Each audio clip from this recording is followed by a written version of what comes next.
Mənim müraciətim Azərbaycan Respublikasının Ali Baş Komandanı Prezidentimiz İlham Əliyev cənablarınadır. Cənab Prezidentim, birbaşa şikayəti sizə onun üçün eləyirəm ki, İmişli rayon Muradallı kənd orta məktəbinin direktoru mənə deyir ki, get hara istəyirsən şikayət elə, get əlindən nə gəlir elə. İş üçün müraciət eləmişəm təhsil idarəsinə, deyir bu məktəbin ağası mənəm.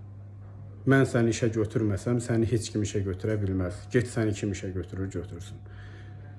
Mən sizə şikayət eləyirəm bu insandan onun üçün ki, bu boyda özbaşınalığı olarmı? Bir məktəb direktoru dövlət içində özünə bir dövlət quraraq, özünə güvənərək, özünə krişə götürərək bu dövlətin qanunların heçə sayır və bu dövlətdə heç bir məmurdan çəkinəcəyi, hətta siz prezidentdən belə çəkinəcəyi olmayan bir insandır. Bunun arxası kimdir? Bunun güvən yeri kimdir?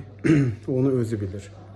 Və bir əlil olaraq sizə müraciəti bunun üçün eləyirəm ki, mənim şikayət eləyəcəyim yer, ümid yerim yeganə sizsiniz. Onun üçün mən sizə müraciət edirəm, cənab prezidentim. Mən xahiş edirəm, İmişli rayon Muradallı kənd tam orta məktəbində ciddi bir araşdırma geçsin. Bu direktor haqqında bir araşdırma geçsin. Onun üçün araşdırma geçsin ki, burada görülən bütün işlər hamısı qaranlıq işlərdir. Qanuna sığınaraq qeyri-qanuni işlərlə, təhsil idarəsi ilə əlbir olub, qeyri-qanuni işlər görürlər, adını da qoyurlar qanun. Qanun içərisində qeyri-qanuni, qaranlıq yollarla elə bir işlər görürlər ki, ondan gələn yoxlamalarında xəbər olmur və yaxud da ki, gələn yoxlama da bunlardan rüşvət alıb gedir.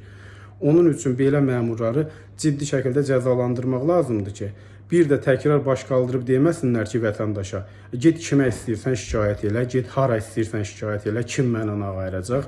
Mən də sizə şikayət edirəm, cənab prezident, mənim sizdən başqa şikayət eləyəcək yerim yoxdur. Təhsil Nazirliyinə bilirəm, şikayət eləyəcəm, Təhsil Nazirliyi onları qoruyacaq. Çünki Təhsil Nazirliyi onlara o səlahiyyəti verib ki, onlar vətəndaşı ilə bu cür davranırlar, bu cür rəftar eləyirlər. Mən ümid eləyirəm, cənab prezident, ciddi şəkildə tədbir görülüb, ciddi cəza alacaq həmin direktor. Sizə təşəkkür edirəm. Mən sizin haqqınıza, ədalətinizə inanaraq, güvənərək sizə öz müraciətimi göndərdim, öz şikayətimi bildirdim. Təşəkkür edirəm artıq dərəcədə hörmət və ehtiramımızı sizə bildiririk.